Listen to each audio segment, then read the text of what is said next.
Hello students, welcome to the Ashish sir classes. बच्चों, आज हम इस क्लास में फर्स्ट चैप्टर को ख़त्म करेंगे। यानी इसका मतलब कहने का ये है कि हमने पिछले दो पार्ट यानी पार्ट 1 और पार्ट 2 में इस चैप्टर को आधे से ज़्यादा ख़त्म कर दिया। इसमें कुछ 2 या 3 टॉपिक्स रह जाते हैं जो हम इस क्लास में कवर करेंगे। तो शुरुआत करते हैं अपनी क्लास की पहले टॉपिक के साथ में, जिसका नाम है अकाउंटिंग इन्फॉर्मेशन। अकाउंटिंग इन्फॉर्मेशन होता क्या है उसके बारे में जान लेते हैं, और अकाउंटिंग इन्फॉर्मेशन के कितने टाइप्स होते हैं, यानी उस अकाउंटिंग इन्फॉर्मेशन में क्या क्या चीज़ इंक्लूड होती हैं। तो देखिए, पढ़ते हैं। स्क्रीन पे आपके नोट्स हैं। Accounting information refers to the financial statement generated through the process of bookkeeping, use of which helps the users to arrive at decisions. The financial statements so generated are the income statement, that is profit and loss account, and the position statement, that is balance sheet. उसको कुछ 3 points में categorize कराया। Number 1, information related to profit and loss account, information related to financial position and information about cash flow. यानी इन 3 topic को cover हम कर लेते हैं तो उसको हम अकाउंटिंग इंफॉर्मेशन का नाम देते हैं। यानी हम एक एक करके लाइन समझते हैं कि अकाउंटिंग इंफॉर्मेशन क्या होती है, जो हम बुक कीपिंग का प्रोसेस करते हैं। आपको इससे पिछली क्लास में मैंने अकाउंटिंग और बुक कीपिंग के बीच में डिफरेंस बताया था। बुक कीपिंग क्या होता है, शुरुआती स्टेप्स, यानी उस 7 स्टेप्स के शुरुआती 4 स्टेप्स जो हुआ करते हैं वो बुक कीपिंग हुआ करती है।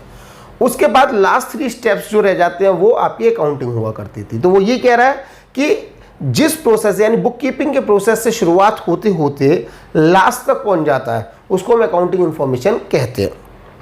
विच helps the users to arrive at decisions. यानी ये हमारी किस हेल्प आती है, अकाउंटिंग इन्फॉर्मेशन। अगर बेसिकली बात करें तो अकाउंट से रिलेटेड इन्फॉर्मेशन, और वो अकाउंट से रिलेटेड इन्फॉर्मेशन 3 चीज़ों से आएगी। Profit and loss account, financial position का स्टेटमेंट कौन सा होता है, बैलेंस शीट। तो इसका मतलब profit and loss account, balance sheet and cash flow statement. तो इन 3 चीज़ों से जो भी जानकारी हमारे पास मिला करती है उन सबको हम अकाउंटिंग इन्फॉर्मेशन का नाम दिया करते हैं।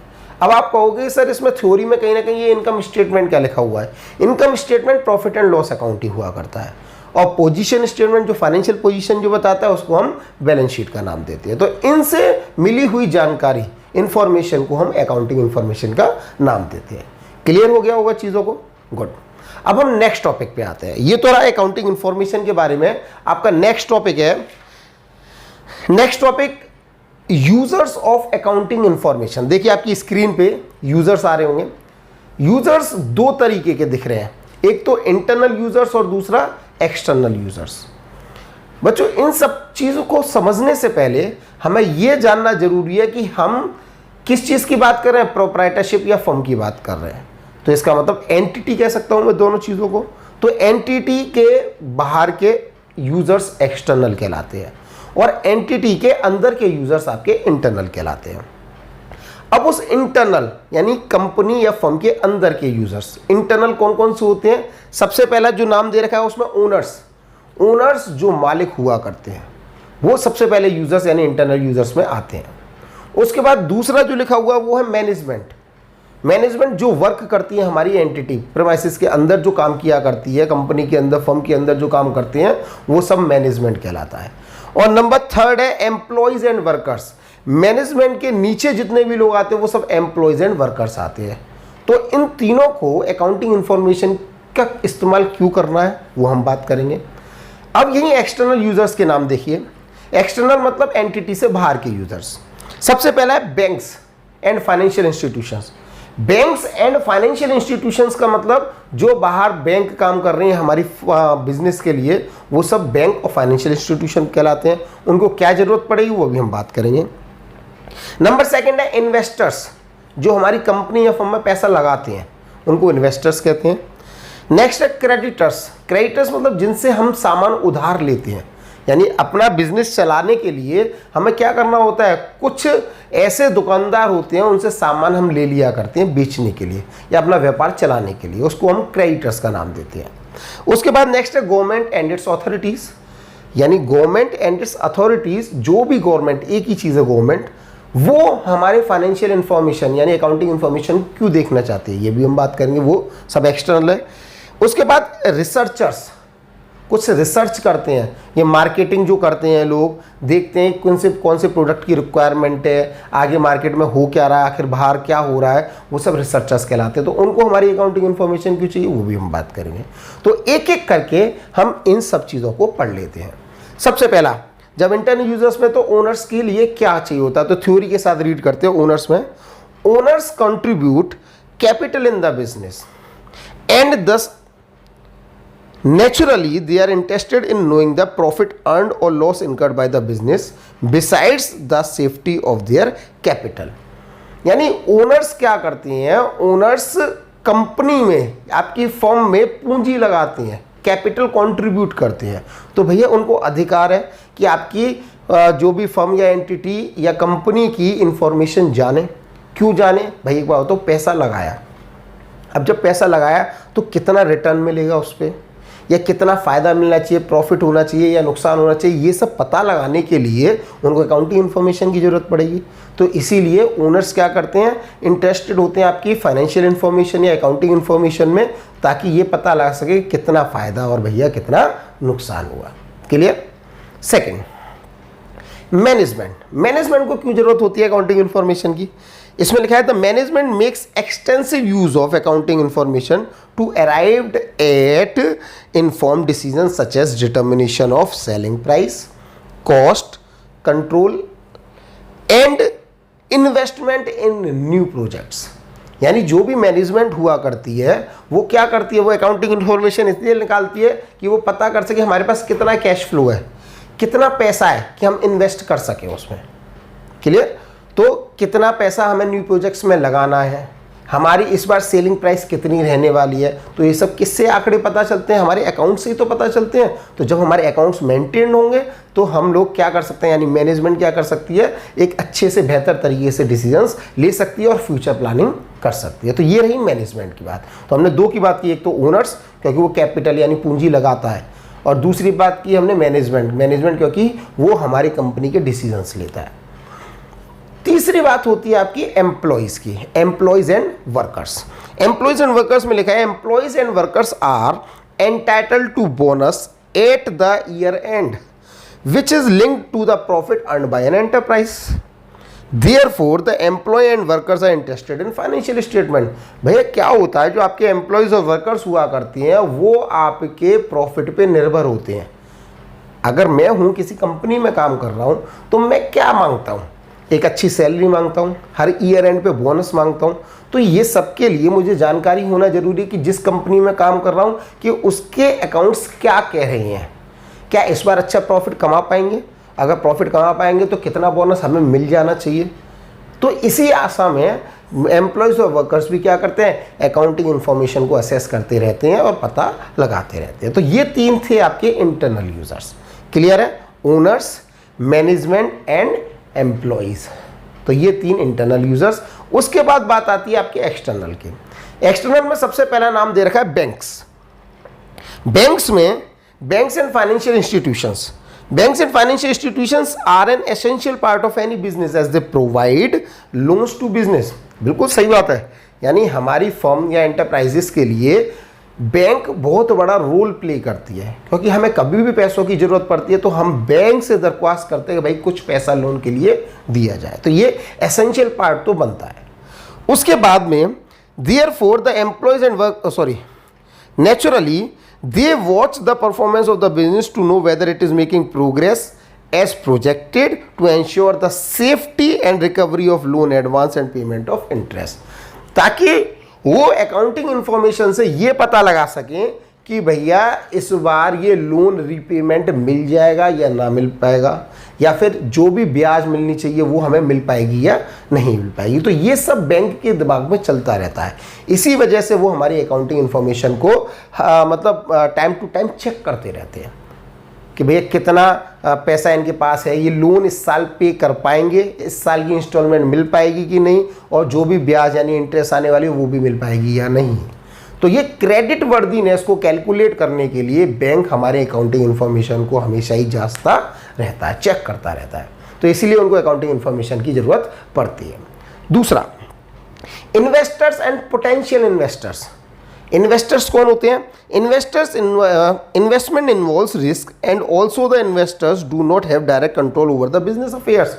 एक चीज ध्यान रखनी है, इन्वेस्टर्स और ओनर्स में फर्क है। इन्वेस्टर्स केवल पैसा लगाते हैं, उनका कोई भी बिजनेस में इंटरफियरेंस नहीं होता, कोई भी कंट्रोल नहीं होता। बट ओनर्स कैपिटल लगाते हैं, वो रिस्क लेते हैं, सारे के सारे लॉस बियर करते हैं, लायबिलिटी बियर करते हैं, इसीलिए वो ओनर कहलाते हैं। बट इन्वेस्टर्स एक बार पैसा लगा देते हैं, बाकी उनको कोई भी बिजनेस से मतलब नहीं होता है।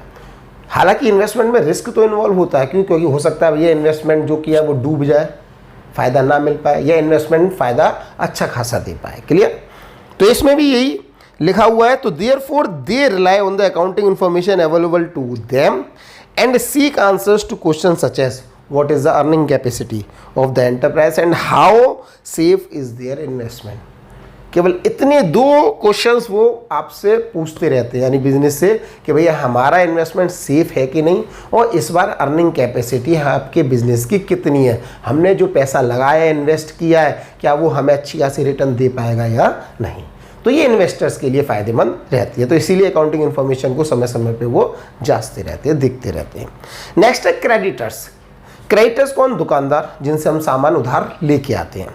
तो इसमें लिखा है creditors are those parties who supply goods and services on credit. यानी वो सब जो आपको उधार पे सर्विस दें या आपको सामान उधार दें, उन सबको क्रेडिटर्स का नाम देते हैं। Before granting credit, creditors satisfy themselves about the credit worthiness of the business by assessing financial statement। यानी कहने का मतलब ये है, इसमें ये चीज़ कह रहा है कि क्रेडिटर्स क्या करते हैं, आपकी क्रेडिट वर्दीनेस पहले देखते हैं सामान देने से पहले, ताकि ये पता लगा सके भैया ये उधार तो ले जा रहा है, आगे जाके पैसा वापस दे पाएगा या नहीं दे पाएगा। तो इस वजह से क्रेडिटर्स को आपकी अकाउंटिंग इन्फॉर्मेशन जानना पड़ता है। क्लियर? तो इसीलिए वो यूजर्स बन जाते हैं। नेक्स्ट है आपका गवर्नमेंट एंड इट्स अथॉरिटीज़। भैया गवर्नमेंट का क्या रूल है? बिल्कुल रूल है, क्योंकि आप व्यापार चला रहे हो तो टैक्स भी पे करते हो, और टैक्स पे किसको करते हो? गवर्नमेंट को। तो गवर्नमेंट को भी अधिकार है कि आपकी अकाउंटिंग इन्फॉर्मेशन को बार बार देखता रहे, उनके पास भी ये कॉपी होनी चाहिए। तो इसमें लिखा है the government makes use of financial statement to compile national income accounts and other information. उसके बाद government levied varied taxes such as custom duty, GST and income tax. So these government authorities assess correct tax dues after an analysis of the financial statement. तो government क्या करती है, आपके account से जो वाकई करेक्ट जो टैक्स लेवाई हो रहा है, जितना भी अमाउंट आ रहा है, उतना कैलकुलेट करती है और देखती है क्या आपने उतना टैक्स पे किया है या नहीं किया। अगर आपने कम किया है तो आपसे और डिमांड करेगी टैक्स, और अगर आपने ज़्यादा पे कर दिया तो आपको वो टैक्स रिफंड कर देगी। तो ये गवर्नमेंट का ये रोल होता है, इसीलिए वो आपके फाइनेंशियल स्टेटमेंट या अकाउंटिंग इन्फॉर्मेशन को असेस किया करता है। Clear? Last but not least, researchers. Researchers are those who use accounting information in their research work. वो केवल आपकी अकाउंटिंग इन्फॉर्मेशन को रिसर्च के लिए ही इस्तेमाल करते हैं। वो ये देखते हैं कि भैया आपकी कंपनी का लेवल कहाँ तक पहुँच रहा है, आपके जो प्रोडक्ट मार्केट में उतरे हुए हैं क्या वो वाकई अच्छी है, ये सब रिसर्च करते रहते हैं। रिसर्च एंड डेवलपमेंट टीम होती है, तो ये रिसर्चर्स को भी आपकी अकाउंटिंग इन्फॉर्मेशन की ज़रूरत पड़ती है। तो यहाँ पे आपके कुछ 7 यूजर्स थे, 3 इंटरनल यूजर्स और 5 मतलब 8 ले लिए मैंने, 3 इंटरनल और 5 एक्सटर्नल। एक बार रिवाइज कर लेते हैं। इंटरनल जो घर के अंदर के लोग हैं, घर के अंदर कौन? मालिक। मालिक के बाद आता है मैनेजमेंट, और मैनेजमेंट के बाद आते हैं एम्प्लॉयज एंड वर्कर्स। तो 3 तो रहे आपके इंटरनल। एक्सटर्नल जो आपके बिजनेस से बाहर के लोग हैं। एक्सटर्नल में सबसे पहले नाम आता है बैंक का। बैंक जब दिमाग में आता है तो दूसरा होता है गवर्नमेंट। गवर्नमेंट, तीसरा क्रेडिटर्स, उनसे भी तो हम सामान उधार लाते हैं। फोर्थ हो जाते हैं आपके कौन से? इन्वेस्टर्स, जो पैसा लगाते हैं। और लास्ट हो जाते हैं रिसर्चर्स। तो ये बच्चों नाम आपको याद रखने पड़ेंगे, कौन से इंटरनल और कौन से एक्सटर्नल है। इसके अलावा दो और होते हैं, एक तो कंज्यूमर और एक पब्लिक, जो मैं आपको नहीं एक्सप्लेन कर रहा हूँ, वो आपको अपने आप ही समझ में आ जाएंगे। भाई पब्लिक को आपकी अकाउंटिंग इन्फॉर्मेशन क्यों चाहिए या कंज्यूमर को क्यों चाहिए रहती है। तो इसलिए इन दोनों को हटा दिया, बाकी सबको आपके में मैंने एक्सप्लेन कर दिया है, ताकि एक नंबर क्वेश्चन में आप बता सको कि भाई ये इंटरनल यूजर्स है या फिर ये एक्सटर्नल यूजर्स है। तो ये थे आपके यूजर्स ऑफ अकाउंटिंग इन्फॉर्मेशन, और उससे पहले मैंने बताई थी अकाउंटिंग इन्फॉर्मेशन क्या होती है। क्लियर? अब आपके नेक्स्ट टॉपिक पे चलते हैं, जिसका नाम है इज अकाउंटिंग एन आर्ट और a science. Sir accounting art भी होती है और साइंस भी होती है, या इनमें से कोई एक होती है? ये आपके दिमाग में क्वेश्चन अब आएगा कि अकाउंट्स पढ़ रहे हैं, साइंस सर हम छोड़ आए, आर्ट हमारा अलग स्ट्रीम रहता है, वो सब चीज़ अलग है। अभी फ़िलहाल आपसे ये पूछा है क्या अकाउंट आपका साइंस और आर्ट भी कहलाता है? मेरा आंसर आपके लिए ये होगा कि हाँ, ये दोनों ही कहलाता है। कैसे, मैं आपको एक्सप्लेन करता हूँ। इसमें आपकी थ्योरी में पढ़िए पहले। Accounting is an art of recording, classifying and summarising financial transactions. ये कुछ जाना पहचाना सा लग रहा है, आपने पहले भी पढ़ा है। वही 7 स्टेप्स। 7 स्टेप्स क्या थे आपको याद होगा? Recording, measuring, recording, classifying, summarising, ये सारे 7 स्टेप्स थे। तो उनमें से ही कह रहा है कि accounting is an art of recording, classifying and summarising financial transactions. जब भी हम इन 3 स्टेप्स को निभाते हैं तो अपने आप में अकाउंटिंग आर्ट कहलाता है। It helps in knowing the profitability and financial position of the business, whereas accounting is also a science as it is an organized knowledge based on certain basic principles। यानी अब मैं इसमें ये कहना चाहूँगा कि भैया आर्ट, यानी आर्ट का मतलब कला। अकाउंटिंग कला कैसे है? क्योंकि आप क्या करते हो, एक एक ट्रांजेक्शन्स की जर्नल एंट्रीज बनाते हो। जर्नल एंट्रीज बनाने के बाद उसको पोस्ट कर देते हो। पोस्ट के बाद कुछ सेवरल अकाउंट्स बनाने पड़ते हैं आपको, जिसको फाइनेंशियल स्टेटमेंट का नाम देते हैं, तब जाके आपके पूरे अकाउंट्स मेंटेन हो पाते हैं। तो ये एक आर्ट ही तो है, किसी चीज़ को बनाना इज नोन एज कला, यानी आर्ट। तो आप ऐसे स्टेप्स को निभाओगे जहाँ पे क्लासीफाई करोगे चीज़ों को, समराइज करोगे, रिकॉर्ड करोगे, तो वो अपने आप में अकाउंट बन जाता है। अब बात आती है सर ये साइंस क्यों है? साइंस हम इसलिए कहते हैं अकाउंटिंग को क्योंकि ये सर्टेन प्रिंसिपल्स पे बेस्ड होता है। सर्टेन प्रिंसिपल्स हम चैप्टर 3 में कवर करेंगे। अभी हमारा चैप्टर 1 चल रहा है, इसके बाद 2nd चैप्टर आएगा, उसके बाद 3rd, जहाँ पे अकाउंटिंग प्रिंसिपल्स एंड कॉन्सेप्ट्स की बात होगी। तो अकाउंटिंग हमारी जो होती है वो कुछ प्रिंसिपल्स पे आधार होती है। हमने पिछले भी क्लास में पार्ट 1 और पार्ट 2 में भी डिस्कस किया था, कॉन्सेप्ट के अनुसार आपके अकाउंटिंग प्रिंसिपल्स बने होने चाहिए। तो आपकी अकाउंटिंग हमेशा अकाउंटिंग प्रिंसिपल पे बेस्ड होनी चाहिए। और आपको भी पता है साइंस हमेशा प्रिंसिपल्स पे बेस्ड होता है। जैसे आपको एक प्रिंसिपल याद आ रहा होगा आपका, न्यूटन्स लॉ, इसी को भी तो साइंस कहते हैं कि भाई कोई भी चीज़ ऊपर फेंको तो उतनी ही तेज़ी से नीचे भी गिरती है। तो इसी तरीके से अकाउंटिंग करने के लिए भी कुछ प्रिंसिपल्स का सहारा लेना पड़ता है, इसलिए अकाउंटिंग को हम साइंस का नाम देते हैं। तो आप समझ चुके होंगे अकाउंटिंग हमारी आर्ट भी है और अकाउंटिंग हमारी साइंस भी है। चलिए अब हम नेक्स्ट टॉपिक पे आ जाते हैं, जिसका नाम है डबल एंट्री सिस्टम, यानी सिस्टम्स ऑफ अकाउंटिंग। 2 तरीके के सिस्टम्स ऑफ अकाउंटिंग है, आप देख पा रहे होंगे यहाँ पे लिखा हुआ है systems of accounting. Systems of accounting 2 तरीके के हैं, एक तो डबल एंट्री सिस्टम है और दूसरा सिंगल एंट्री सिस्टम है। एक एक करके दोनों को डिस्कस करेंगे। हमारे कोर्स में दोनों ही कवर है, यानी कुछ चैप्टर्स आपके डबल एंट्री पे बेस्ड है और कुछ चैप्टर्स आपके सिंगल एंट्री सिस्टम पे बेस्ड है। तो पहले शुरुआत करते हैं डबल एंट्री सिस्टम से। लिखा हुआ है डबल एंट्री सिस्टम। इससे पहले, समझाने से पहले आपको कुछ बताता हूँ कि भाई कैसे कैसे ये डबल एंट्री बन जाता है। देखिए डबल एंट्री मैंने आपको जब बेसिक क्लासेस पढ़ाई थी शुरुआत में, तो वहाँ पे बताया था एक चीज़ डेबिट होती है और दूसरी चीज़ क्रेडिट होती है, यानी ये डुअल एस्पेक्ट्स पे कवर होते हैं। क्लियर हो पा रही होंगी चीज़ें? यानी एक तरफ आपने डेबिट कर दी चीज़, एक तरफ क्रेडिट कर दी, इसी को हम डबल एंट्री का नाम दे रहे हैं। जब भी एक बिजनेस ट्रांजैक्शंस के 2 फोल्ड एस्पेक्ट्स बन जाते हैं, उसको हम डबल एंट्री का नाम दे देते हैं। जबकि सिंगल एंट्री में क्या होता है, सिंगल एंट्री में हम कुछ ही अकाउंट्स बनाते हैं। वो अकाउंट्स कुछ पर्सनल अकाउंट्स हुआ करते हैं, कैश अकाउंट होते हैं, उन्हीं बेसिस पे हम क्या करते हैं, अपने प्रॉफिट को निकाल लिया करते हैं। जैसे आप एग्जांपल लें कि अगर बड़ी फर्म हो तो वहाँ हमें डबल एंट्री सिस्टम ही फॉलो करना पड़ेगा, क्योंकि हम थोड़ी बहुत चीज़ों से कोई भी प्रॉफिट नहीं निकाल सकते। लेकिन हमारी छोटी मोटी दुकान है तो वहाँ पे हम सिंगल एंट्री सिस्टम अपना सकते हैं। कुछ अकाउंट्स बना के, एक कैश अकाउंट बना दिया, कुछ पर्सनल अकाउंट बना दिए। जैसे आप एक पानवाड़ी की दुकान ले लो, पान वाली की दुकान को डबल एंट्री क्या बनाने की ज़रूरत है? उसे तो ये पता है कि भैया इतना उधार है, इतना कैश आया, इतने का सामान आया, मैंने इतने का बेच दिया, उससे फ़ायदा निकाल सकता है। लेकिन डबल एंट्री सिस्टम में क्या होता है, आपको सारे के सारे रूल्स फॉलो करने पड़ जाते हैं।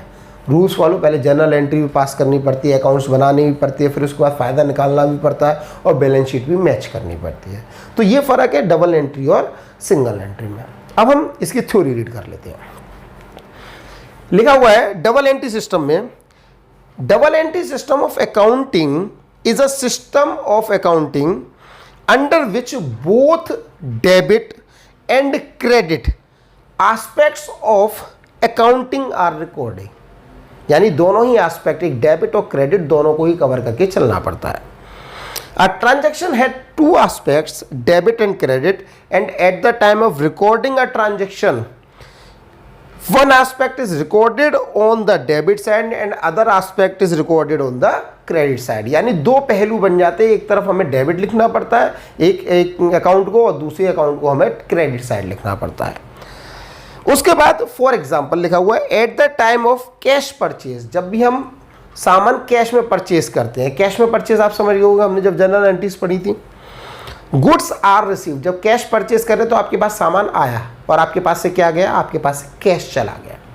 क्लियर हो पा रही होगी चीज़ें। हमने सेकंड क्लास में जब हमारी बेसिक अकाउंटिंग क्लासेस थी उसमें हमने बात की थी। तो एक तरफ जब हम पैसा, मतलब जब सामान खरीदने जा रहे हैं तो हमारे पास सामान आ रहा है और हम उसको पैसा दे के आ रहे हैं, तो टू फोल्ड एस्पेक्ट हो गए। एक तरफ तो परचेज से गुड्स आ रहे हैं और दूसरी तरफ पैसा जा रहा है, तो पैसे को हम कर देंगे क्रेडिट और परचेज गुड्स आ रहे हैं तो परचेज को कर देंगे हम डेबिट। क्लियर? तो इसमें लिखा है goods are received and in return cash is paid. तो इसको हम कहते हैं डबल एंट्री सिस्टम। अब इस डबल एंट्री सिस्टम के कुछ फीचर्स हैं, वो और पढ़ लेते हैं। पहला फीचर्स है it maintains a complete record of each transaction. यानी ये सबसे अच्छा तरीका डबल एंट्री सिस्टम, हम हर एक एस्पेक्ट को डिटेल में लिख सकते हैं। डिटेल मतलब टू फोल्ड में हमने गुड्स आए और कैश गया। दूसरा, it recognises two fold aspect, ये हम अभी बात कर चुके हैं, of every transaction with the aspect of receiving यानी value in and the aspect of giving यानी value out. Third, in this system one aspect is debited and the other aspect is credited following the rules of debit and credit। Debit credit के rules को follow करते हुए हमें एक aspect debit करना पड़ता है और दूसरा credit. Fourth, since one aspect of a transaction is debited and the other is credited, the total of all debit is equal to total of all credit. यहाँ हमें अकाउंट्स तो डेबिट क्रेडिट करने ही करने हैं, साथ में ये और ध्यान रखना होगा कि डेबिट का जो अमाउंट है वो क्रेडिट अमाउंट से इक्वल आए। ऐसा नहीं होना चाहिए कि डेबिट में 5,000 आ रहा है और क्रेडिट में केवल 500 आ रहा है, ऐसा नहीं होना चाहिए। हमें दोनों ही अमाउंट को इक्वल लेके चलना पड़ेगा, क्योंकि भाई जब आप परचेज करके ला रहे हो तो गुड्स कितने के आए आपके पास, 5,000 के, पैसा कितना गया, 5,000 ही गया ना, ऐसा तो नहीं है 500 ही चला गया। क्लियर? तो आपको इसी तरीके से टोटल जो डेबिट होगा वो टोटल क्रेडिट के बराबर लाना होगा। तो ये थे आपके कुछ फीचर्स। अब हम बात करेंगे क्या क्या एडवांटेजेस के, यानी डबल एंट्री सिस्टम के क्या क्या फायदे रहते हैं। सबसे पहला फायदा, डबल एंट्री सिस्टम देख लीजिए आपकी स्क्रीन पर। Double entry system is a systematic system of recording business transaction as compare to other system of book keeping. सबसे बेस्ट और सिस्टमैटिक सिस्टम होता है डबल एंट्री सिस्टम। चाहे कितने भी आपके सिस्टम हो, सिस्टम कितने, दो ही तो, एक तो सिंगल एंट्री है, दूसरा डबल एंट्री, तो सिंगल एंट्री से काफ़ी बेहतर है। कोई भी कंफ्यूजन क्रिएट नहीं होती, कोई भी एस्पेक्ट नहीं छोड़ता, चीज़ों को मिला के रहता है। तो इसीलिए ये आपका सिस्टमैटिक प्रोसेस होता है आपका double entry. Next, both sides of a transaction are recorded. एक ट्रांजैक्शन की दोनों ही साइडेड आपको रिकॉर्ड करनी होती है इसमें, अच्छी बात है। As it results in showing correct income और लॉस एसेट्स एंड लायबिलिटीज। तो इसमें क्या होता है, जब आपकी दोनों ही चीज़ें रिकॉर्ड होती हैं तो आपका नुकसान और फ़ायदा सही तरीके से निकलता है। कोई भी अगर आपकी लायबिलिटीज और एसेट्स है वो भी मैच करती हैं, और ये ऐसा कैसे हो सकता है जब डबल एंट्री फॉलो कर रहे होंगे। Next, arithmetical accuracy of account is ensured through the trial balance, यानी एक ट्रायल बैलेंस बनाना होता है जो कि आपके में चैप्टर 9 है, चैप्टर नंबर 13, चैप्टर 13 में आपको ट्रायल बैलेंस बनाना होगा। ट्रायल बैलेंस में क्या होता है कि आपको डेबिट को क्रेडिट से मैच करना होता है। अभी मैंने बताया डेबिट का पूरा बैलेंस क्रेडिट से मैच होना चाहिए। तो ये ट्रायल बैलेंस में अगर ऐसा हो जाता है तो हमारी अर्थमेटिकल एक्यूरेसी यानी हमारी चीज़ें वहाँ तक सही पहुँच जाती हैं। क्लियर। नेक्स्ट, प्रॉफिट अर्न और लॉस इनकर during a period can be determined by preparing P&L account. जब हम डबल एंट्री सिस्टम को फॉलो करते हैं तो वहाँ प्रॉफिट एंड लॉस अकाउंट बनाया जाता है जिसमें हम प्रॉफिट और लॉस दोनों ही डिटरमाइन कर सकते हैं ठीक तरीके से। Clear. Next, financial position of the firm और the institution can be ascertain at the end of each period by preparing balance sheet. जैसे हम प्रॉफिट एंड लॉस अकाउंट बनाते हैं उसी तरीके से बैलेंस शीट भी बनाते हैं, और बैलेंस शीट जब हमारी इक्वल आ जाती है तो इट मीन्स फाइनेंशियल पोजीशन वहाँ से हमें ठीक तरीके से डिटरमाइन हो सकती है, क्योंकि सबसे लास्ट पॉइंट बैलेंस शीट ही हो जाता है। और बैलेंस शीट अगर सही तरीके से बन रही है और दोनों इक्वल आ रही हैं तो इट मीन्स कोई भी आपके अकाउंट्स में दिक्कत नहीं है। क्लियर। तो यहाँ पे भी ये लिखा हुआ है कि financial position of the firm और the institution can be ascertain at the end of each period. हर साल के अंत में बैलेंस शीट बनानी होती है। Clear. Next may results of 1 year may be compared with those of previous year and reasons for the change may be ascertain.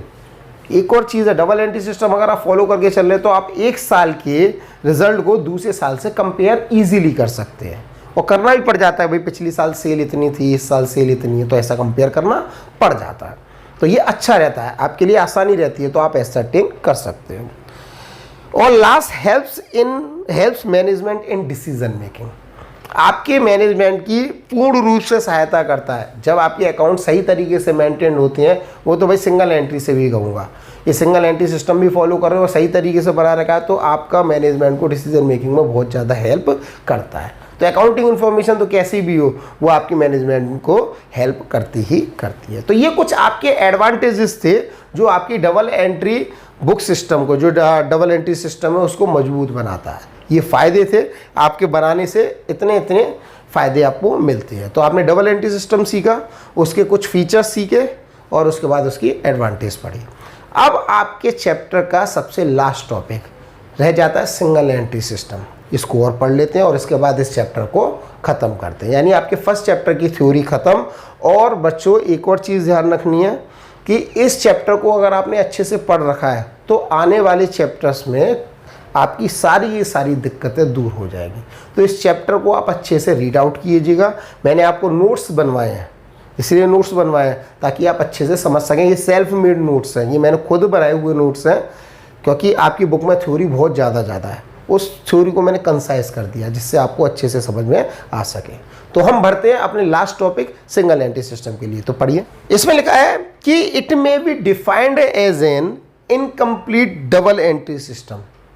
यानी double entry system में दोनों ही एस्पेक्ट कवर होते थे, लेकिन इस सिस्टम को, सिंगल एंट्री सिस्टम को हम इनकम्प्लीट डबल एंट्री सिस्टम भी कहा करते हैं। In this system all the transactions are not recorded on double entry basis. यहाँ पे सारी ट्रांजेक्शन्स आपकी डबल एंट्री बेसिस पे रिकॉर्ड नहीं हो सकती, क्योंकि कुछ चीज़ें होती है जो एक पहलू को लेके हम रिकॉर्ड कर सकते हैं, लेकिन सभी की सभी चीज़ें ऐसा पॉसिबल नहीं है।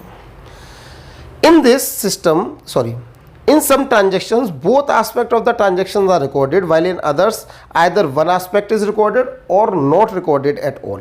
अभी मैंने आपको बताया कि जरूरी नहीं है हर एक ट्रांजैक्शन के आप दोनों ही एस्पेक्ट को रिकॉर्ड कर पाए जब आप सिंगल एंट्री को फॉलो कर रहे हो। कहीं ना कहीं ऐसी ट्रांजैक्शंस भी आते हैं जहाँ पे एक ही आपको एस्पेक्ट को रिकॉर्ड करना पड़ता है, दूसरा पता ही नहीं चल पाता है। क्लियर। तो ये चीज़ भी ध्यान रखनी होगी आपको।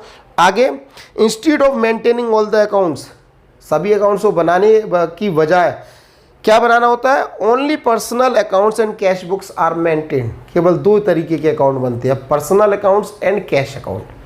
कैश अकाउंट तो समझ में आता है कि कैश में जितनी भी चीज़ें आ जा रही हैं, सेल परचेज हो रही हैं, वो वहाँ रिकॉर्ड हो जाती हैं। पर से पर्सनल अकाउंट्स क्या है, कोई बात नहीं है, बताएंगे आपके आने वाले 7th चैप्टर में। आपको ये भी पता चलेगा 6, 7 चैप्टर में कि पर्सनल अकाउंट्स होते क्या हैं। वैसे आपकी जानकारी के लिए बता दूं, डेटर, क्रेडिटर और बैंक अकाउंट आपके पर्सनल अकाउंट होते हैं। इट मीन्स पर्सनल अकाउंट का मतलब जो नाम से जाने जाते हैं, राम, श्याम, घनश्याम, या बैंक में भी क्या होता है नाम से अकाउंट खोलते हैं, तो ये सब पर्सनल अकाउंट्स होते हैं। तो ये दो ही अकाउंट्स बनते हैं, cash account and personal account. और सिंगल एंट्री पे बेस्ड आपका चैप्टर नंबर 20 है, वहाँ और अच्छे से आपको सिंगल एंट्री समझ में आएगा। क्लियर?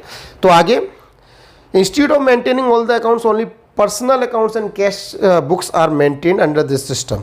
तो since all the transactions are not recorded under this system on double entry basis, it is not possible to prepare trial balance. साफ साफ लिखा है, क्योंकि हम दोनों एस्पेक्ट को यहाँ कवर नहीं करके चलते हैं, इसीलिए हमें ट्रायल बैलेंस हमारा नहीं बन सकता है इस केस में। As a result the profit and loss account and balance sheet can not be prepared. इसी वजह से बैलेंस शीट और P&L अकाउंट भी नहीं बन सकते। तो इतना चीज़ आपको क्लियर हो चुकी होगी कि आप जब डबल एंट्री फॉलो करेंगे तभी आप profit and loss account, balance sheet और ट्रायल बैलेंस बना सकते हैं। आपके सिंगल एंट्री सिस्टम में ये कोई भी अकाउंट नहीं बन पाएगा। क्यों? अगर आपसे पूछा है कि भैया एक एस्पेक्ट कवर कर पाते हैं, दूसरे को नहीं कर पाते, इस वजह से। तो स्टूडेंट्स, ये थे सभी टॉपिक्स जहां हमने चैप्टर 1 को ख़त्म किया। चैप्टर 1 में अगर मैं शुरुआत से बात करूं तो हम लोगों ने अकाउंटिंग पढ़ी, अकाउंटिंग क्या होती है, उसके लिमिटेशंस क्या है, उसके एडवांटेजेस क्या है, करैक्टरिस्टिक्स भी पढ़े हमने, उसके फंक्शंस भी पढ़े। उसके बाद हमने बुक कीपिंग और अकाउंटिंग में डिफरेंस पढ़ा, ब्रांचेस ऑफ अकाउंटिंग पढ़ी। उसके बाद अकाउंटिंग इन्फॉर्मेशन के यूज़र्स कौन कौन है। उसके बाद में हम लोगों ने डबल एंट्री सिस्टम पढ़ा और डबल एंट्री के बाद में सिंगल एंट्री। तो ये जब आप पूरे चैप्टर को एक साथ थ्योरी को लेके बैठोगे तो आपको हर चीज़ स्टेप बाय स्टेप समझ में आएंगे, क्योंकि नोट्स मैंने इस तरीके से बनाए, इतने इजीली बने हुए हैं कि आपको समझने में कोई दिक्कत नहीं होगी। बाकी मैंने अपने तरीके से आपको समझाने की पूरी कोशिश की है। तो इस क्लास को हम यहीं ओवर करते हैं। बाकी नेक्स्ट क्लास में, आने वाली क्लास में हम चैप्टर 2 यानी बेसिक अकाउंटिंग टर्म्स जो भी है उनको डिस्कस करेंगे कि अकाउंट्स में कौन कौन से टॉपिक्स कवर होते हैं, किस नाम से क्या चीज़ बुलाया करते हैं। तो ऐसी सब चीज़ों को बेसिक अकाउंटिंग टर्म्स के नाम से जानेंगे।